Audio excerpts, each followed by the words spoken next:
1897년 동화약방이 설립되면서 근대 제약산업의 역사가 시작됩니다. 123년이라는 유구한 역사만큼이나 의약품 광고도 오랜 세월 동안 국민들과 함께 했습니다. 그 기나긴 시간 동안 우리나라의 의약품 광고는 어떻게 변화해왔을까요? 1886년에서 1900년 우리나라 의약품 광고의 시작. 우리나라 최초 의약품 광고는 독일인 회사 세창양행의 말라리아 치료제 금계랍입니다. 국내에서 제조한 최초의 약품 광고는 한약방 보영당의 간기병 치료제 보영산입니다. 이는 어린아이가 소화불량으로 고통스러워한다면 사다 쓰라는 내용을 담고 있습니다. 1900년에서 1910년 구한말 개화기 의약품 광고. 1900년대 초반에는 다양한 신문 매체에서 의약품 광고를 흔히 접하게 됐습니다. 또 활자 중심의 광고에서 일러스트레이션 광고로 표현 방식이 변화됐고 간판, 플래카드 등의 수단도 활용됐죠. 1910년에서 1945년 일제강점기의 의약품 광고. 일제강점기 시대에는 지면 통제, 검열 등으로 언론 탄압이 지속된 시기였습니다.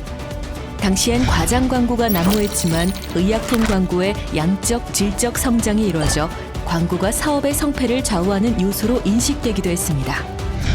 1945년에서 1960년 현대 광고의 태동기.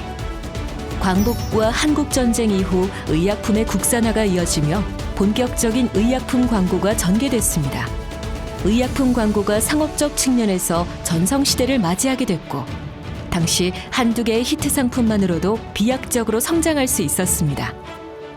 1960년대 후반에서 1970년대 의약품 광고와 비용이 증가하며 제약사 광고 담당자들은 광고의 합리화와 과학화를 주장했는데요. 마침내 1966년대에 한국제약바이오협회 전신인 대한약품공업협회 내에 의약품 PR 구락부라는 광고협의회 기구가 출범했습니다. 1980년 의약품 광고 시장의 변화와 광고 전략의 진화. 만병통치식의 과장 광고 방식이 점차 사라지고 국민의 건강과 생명을 지킨다는 의약품 본연의 사명에 충실한 광고가 많아졌습니다. 또한 의약품 광고에도 창의성을 발휘해 신선한 방향성을 제시하기도 했죠.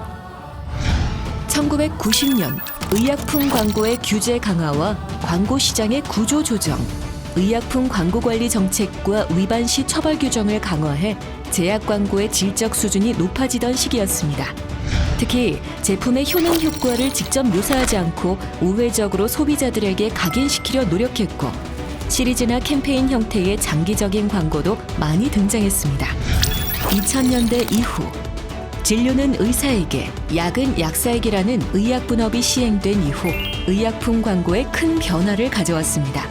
대중 광고가 금지된 전문 의약품이 제약사의 주요 전략 품목으로 자리 잡았고 인지도를 높이기 위한 기업 PR 광고가 활발히 진행됐습니다. 특히 시대의 변화를 반영하듯 온라인 광고가 대폭 증가했습니다.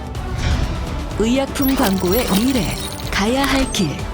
높은 연령대가 주요 소비층인 점과 웰빙, 뷰티 등 소비자의 니즈가 점차 세분화되며 의약품 광고 시장에서는 미디어를 활용한 광고가 지속적으로 진행될 것으로 보입니다. 의약품 광고는 시대를 막론하고 올바른 의약품 정보 제공과 표현의 자유라는 두 가지 가치를 모두 충족시킬 수 있는 방향으로 나아가야 할 것입니다.